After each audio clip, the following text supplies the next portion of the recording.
اس کے بعد یہ عمل کو کریں گے، آپ کو چند دن گزرے گا ہی، اس کے بعد آپ کو محسوس ہونا شروع ہوگا، اللہ اللہ کی صدائے بلند آئے گی، اور آپ کی کیفیت الگ سا ہو جائے گا، آپ کے اندر ایک نورانیت پیدا ہو جائے گی، آپ کے نظر کے سامنے ایک الگ سی دنیا کھلتا ہوا نظر آئے گا، جس میں صرف روشنی ہی روشنی، تمام تر چیزیں وہاں پہ اللہ اللہ کی صدائے بلند کرتا ہوا نظر آئے گا۔ آپ اسے اپنے ماتوں کی نگاہوں سے دیکھیں گے، آپ اسے محسوس کر پائیں گے۔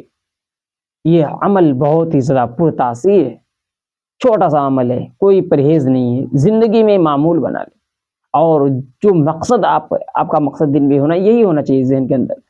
کہ یا اللہ تو اپنے تجلیات کو کھول دے، یا اللہ تو اپنے تجلیات کو کھول دے، ذہن میں یہ رکھنی ہے باتیں، یا اللہ تو اپنے تجلیات کو کھول دے، اور اہدنا الصراط المستقیم کا فکر کرنا ہے۔ اور جیسے آپ کو لگے کہ 10 منٹ 12 منٹ 15 منٹ یہ ہم پڑھ لیے ہیں، آپ کو لگے کہ 15 منٹ 10-15 منٹ ہو گیا ہمارا، اب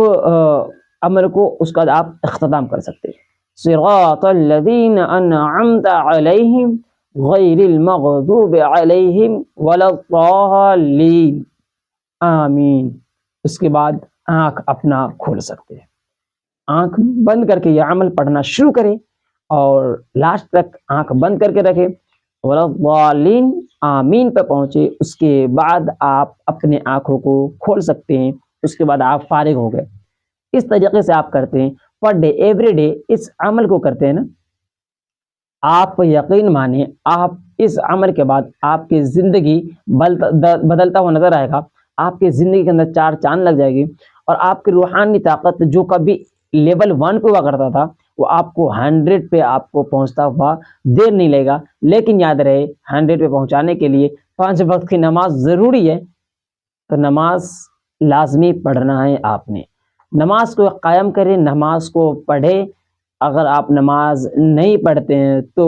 اگر آپ نماز نہیں پڑھیں گے تو یہ مشکل ہے کہ آپ کے روحانی طاقت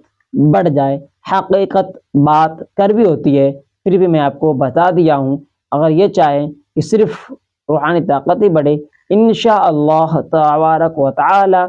سورہ اخلاص کا ویڈیو میں پہلے بھی بنایا تھا، نیکسٹ ویڈیو میں پھر بنا دوں گا سورہ اخلاص کے اوپر، کہ اس سے کس طریقے سے روحانی طاقت حاصل کیا جاتا ہے۔ تو روحانی طاقت کے لیے جب روحانی طاقت ہوگی تبھی آپ کا عمل کامیاب ہوگا، ادروائز آپ کا جو عمل ہے وہ بہت بہت بہت مشکل سے کامیاب ہوتا ہے۔ اور ایک بات میں وضاحت کرتا ہوا چلوں کہ 1000 لوگ اگر عمل کرتے ہیں تو اس میں سے 100 لوگ ہی کامیابی حاصل کر پاتے ہیں، 900 لوگ کامیابی حاصل نہیں کر پاتے ہیں، لوگ 900 اس میں سے فیل ہو جاتے ہیں، کیونکہ شرائط کو خیال نہیں رکھتے ہیں، اور جو چیزیں ضروری ہوتی ہیں وہ بجا نہیں لاتے ہیں، اور غلط دشا میں نکل جاتے ہیں، اس لیے ان کا عمل خراب ہو جاتا ہے۔ تو ان باتوں کو خیال رکھے، اپنے ذہن نشی کر لے، اور جو میں آپ کو بات بتایا ہوں اس پہ عمل کریں۔ ویڈیو پسند آئے تو لائک کریں، دوستوں یار میں شیئر کر دیں، تمام تر احباب کے پاس شیئر ضرور کریں تاکہ دوسرے کو بھی اس سے فائدہ ہو۔ ایسا نہیں کہ عمل جو کرتا ہے اسی کو فائدہ ہوگا، ہر انسان کو اس سے فائدہ ہوگا اور ہونا چاہیے، فائدہ لوگ اٹھانا ہی چاہیے، کیونکہ اللہ نے جب قرآن کو کھول دیا ہے، اب کہہ دیا ہے کہ ھدی للمتقین، یہ مومنوں کے لیے، متقی کے لیے ایک رہنما ہے، اور قرآن کہتا ہے کہ 15ویں پارے میں وَنُنَزِّلُ مِنَ الْقُرْآنِ مَا هُوَ شِفَاءٌ وَرَحْمَةٌ لِّلْمُؤْمِنِينَ، قرآن کہہ رہا ہے کہ میں شفا کے لیے نازل ہوا ہوں اور مومنوں کے لیے، ٹھیک ہے؟ تو یہ قرآن کا فرمان ہے، تو آپ اس قرآن پہ عمل کریں انشاءاللہ تبارک و تعالی۔ میں کوئی غلط ویڈیو نہیں بنایا اور کوئی غلط باتیں نہیں سکھا رہا ہوں آپ کو، تو خدا را اس عمل کو کرے، فائدہ اٹھائے، ہر کوئی کر سکتا ہے، خاص و عام، اس سے آپ کو فائدہ ہی فائدہ ہوگا۔ کرے اور ویڈیو کو زیادہ شیئر کریں، مجھ کو نگاہ کے حق میں ضرور دعا کیجیے گا۔ اس ویڈیو کو ہم اختتام کرتے ہیں، السلام علیکم ورحمۃ اللہ وبرکاتہ۔ ایک پیارا سا کمنٹ باکس میں اپنے بھائی کے لیے ضرور لکھیے۔ میں آپ لوگوں سے ایک بہت ہی ضروری بات کہنا چاہوں گا۔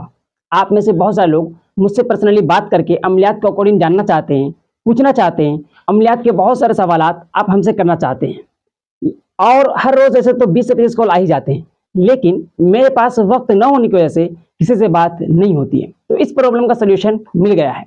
اگر آپ لوگ مجھ سے بات کرنا چاہتے ہیں تو سب سے پہلے آپ اپنا اپوائنٹمنٹ بک کریں. آپ جیسے ہی اپنا اپوائنٹمنٹ بک کرتے ہیں تو بک کیے ہوئے آپ کے ڈیٹ اور ٹائم پہ آپ کو کال کیا جائے گا. آپ مجھ سے پرسنلی بات کر پائیں گے اور اپنا من چاہا سوال پوچھ سکیں گے. ڈسکرپشن میں لنک دیا گیا ہے, آپ اپنا اپوائنٹمنٹ بک کیجیے یا تو آپ اس QR کوڈ کو اسکین کر سکتے ہیں.